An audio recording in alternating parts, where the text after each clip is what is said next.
Please नहीं।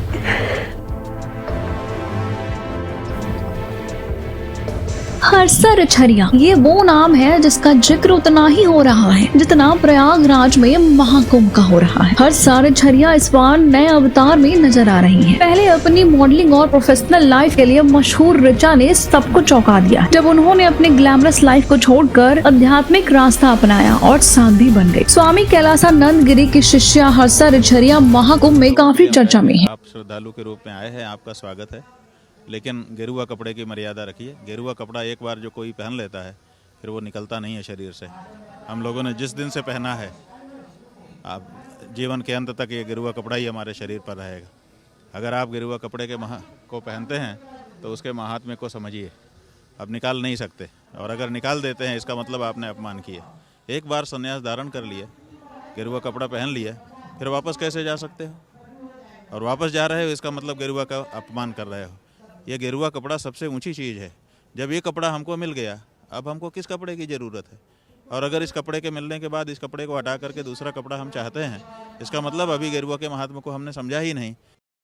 हर्षा रिछरिया ने महाकुंभ के अमृत स्नान में हिस्सा लिया। इस दौरान वह शाही रथ पर बैठी हुई नजर आई थी। धर्म और अध्यात्म से पहले से जुड़ी हुई है, लेकिन जब से महाकुंभ में आई है सुर्खियों में बनी हुई है। इस बारे में जब उनसे सवाल किया गया तो हर्षा रिछरिया ने कहा कि इसके लिए मैं मीडिया का शुक्रगुजार हूँ। महाकुंभ के बाद मेरे चेहरे को लगातार दिखाया जा रहा है।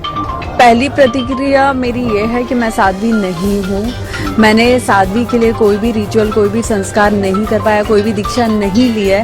तो प्लीज अभी मुझे साध्वी का जो टाइटल है वो ना दिया जाए, क्योंकि मैंने सिर्फ एक नॉर्मल गुरु दीक्षा ली हुई है, मंत्र दीक्षा ली हुई है, जिसे मैं फॉलो कर रही हूँ। मैं आगे अध्यात्म की ओर और सनातन धर्म के से जुड़ के, सनातन संस्कृति से जुड़ के आगे बढ़ना चाहती हूँ। मैं उसमें युवाओं से जुड़ के कुछ काम करना चाहती हूँ, तो यही मेरी प्लानिंग है। मैडम हर किसी ये मुझे लगता है कि अपने आप ही आपकी लाइफ टर्न हो जाती है कि जब आपको खुद नहीं पता चलता है कि आप कहाँ जा रहे हो, और कुछ चीज़ें आप खुद प्लान नहीं करते हो, कुछ चीज़ें हो जाती हैं।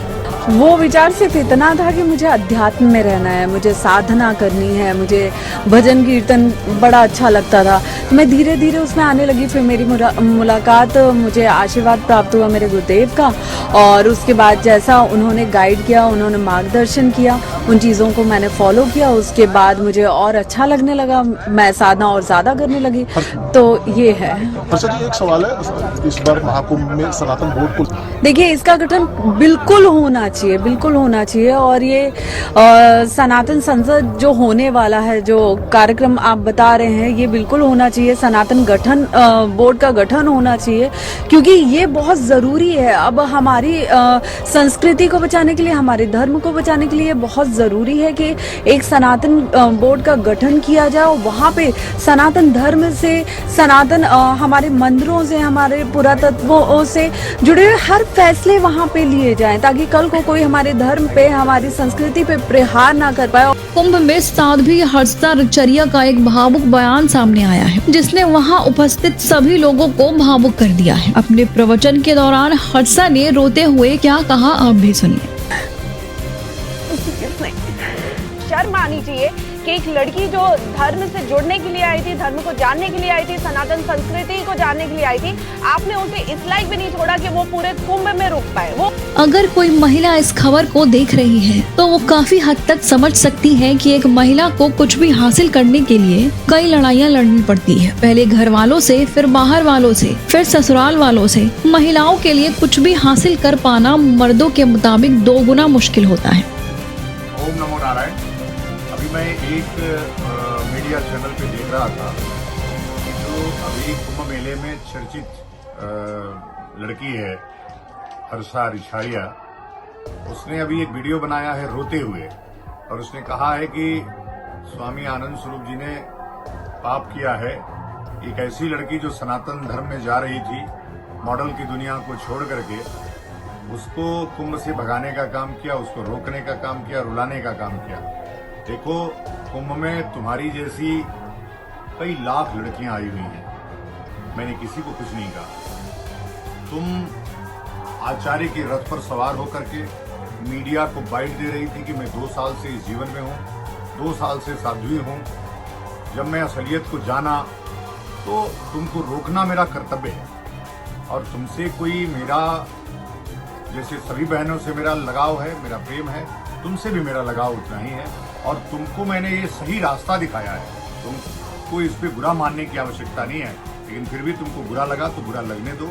और मैं ऐसे काम और भी कोई करेगा तो उसके साथ भी करूँगा, ये पक्का है, क्योंकि मेरा कर्तव्य ही है। मैंने इसीलिए काली सेना बनाई है कि धर्म विरुद्ध चलने वाले लोगों को रोकना और टोकना।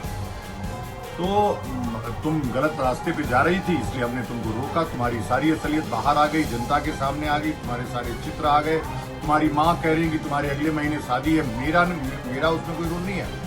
लेकिन ये सब बातें सुनने के बाद एक धर्म का, एक त्रिपुंड का, तिलक का, भगवा वस्त्र का मजाक बनाते देखना क्या मैं बर्दाश्त कर सकता हूँ?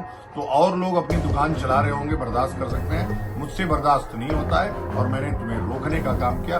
तुम एक सामान्य लड़की की तरह आराम से कुंभ मेले में अपने ही गुरु के शिविर में रहो, मुझे कोई आपत्ति नहीं है। लेकिन फिर त्रिपुंड लगाओगी बिना संन्यास के, बिना परीक्षण के, तो निश्चित रूप से तुम्हें फिर से टोकूंगा, फिर से रोकूंगा। किसी भी महिला को जो किसी भी आध्यात्मिक पथ से जुड़ना चाहती है, खास तौर पर सनातन धर्म से, उस औरत के साथ इस तरह का शोषण होना बेहद गलत है। साध्वी हर्षा रिछरिया की जवानी, उनकी कहानी आपने भी सुनी। अब ये कहानी कितनी सच है या कितनी झूठ, ये तो समय के साथ ही पता चलेगा। लेकिन इस पर आपकी क्या राय है, हमें कमेंट करके जरूर बताइए। वीडियो को लाइक करें और चैनल को सब्सक्राइब करना ना भूलें।